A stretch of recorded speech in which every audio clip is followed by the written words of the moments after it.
విజయవాడ కనకదుర్గమ్మకి ముక్కు పుడక ఎలా వచ్చిందో మీకు తెలుసా? కృష్ణానది భూమి మొత్తం నీరు పారేలా అలా వెళుతూ వెళుతూ బెజవాడకి వస్తుంది. సముద్రంలో కలవాలని వేగంగా వెళుతూ ఉండంగా కృష్ణానదికి అడ్డుగా ఒక పెద్ద శిఖరం నిలబడింది. అదే ఇంద్రకీలాద్రి కొండ. అప్పుడు కృష్ణవేనమ్మ ఇంద్రకీలాద్రి ముందు నిలబడి నాకు దారి ఇవ్వు అని ప్రార్థిస్తుంది. అప్పుడు ఇంద్రకీలాద్రి ఇలా అంటుంది, నేను ఎన్నో సంవత్సరాలు తపస్సు చేయటం వల్ల నా భక్తికి మెచ్చి దుర్గమ్మ నాపై కొలువై ఉంది. నేను కనుక నీకు దారి ఇస్తే నువ్వు నన్నేం చేస్తావో నాకు తెలుసు. నేను దారి ఇవ్వను అని చెప్తుంది. అప్పుడు కృష్ణానది కొండపైనున్న కనకదుర్గను ప్రార్థిస్తుంది. అప్పుడు కనకదుర్గమ్మ ప్రత్యక్షమే నీ కోరికను నేను నెరవేరుస్తాను, కానీ నీ నుంచి నాకు ఒకటి కావాలి అని అడుగుతుంది. దానికి కృష్ణానది సరే అని అంగీకరిస్తుంది. దుర్గమ్మ నవ్వుతూ ఇంద్రకీలాద్రికి ఒక బెజ్జం ఉంటుంది, ఇంద్రకీలాద్రికి ఏం చేయకుండా నువ్వు ఆ బెజ్జం ద్వారా వెళ్ళు అని చెప్తుంది. సరే అమ్మ, నువ్వు చెప్పింది నేను వింటాను, నా నుంచి నీకేం కావాలి అని కృష్ణవేణి అడుగుతుంది. అప్పుడు దుర్గమ్మ నవ్వుతూ నీ ముక్కు పుడక నాకు చాలా బాగా నచ్చింది, నాకు అరువు ఇవ్వవా అని అడుగుతుంది. అప్పుడు కృష్ణానది తన ముక్కు పుడకని తీసేసి అమ్మకిస్తుంది. ఇస్తూ ఇలా అంటుంది, ఈ కలియుగాంత సమయంలో నేనే నీ కొండపైకి ఎగసి వచ్చి నా ముక్కు పుడకని నేను తీసుకువెళ్తా అని చెప్పి ఈ ఇంద్రకీలాద్రికి ఉన్న ఈ బెజ్జం ద్వారా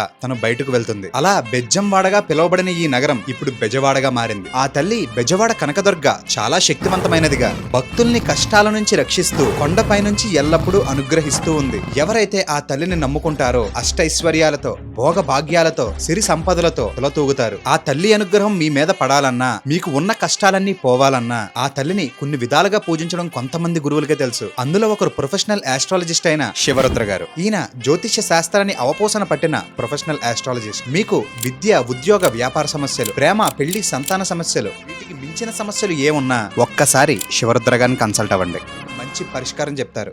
కనిపిస్తున్న నెంబర్కి కాంటాక్ట్ అవ్వండి. 7793937797.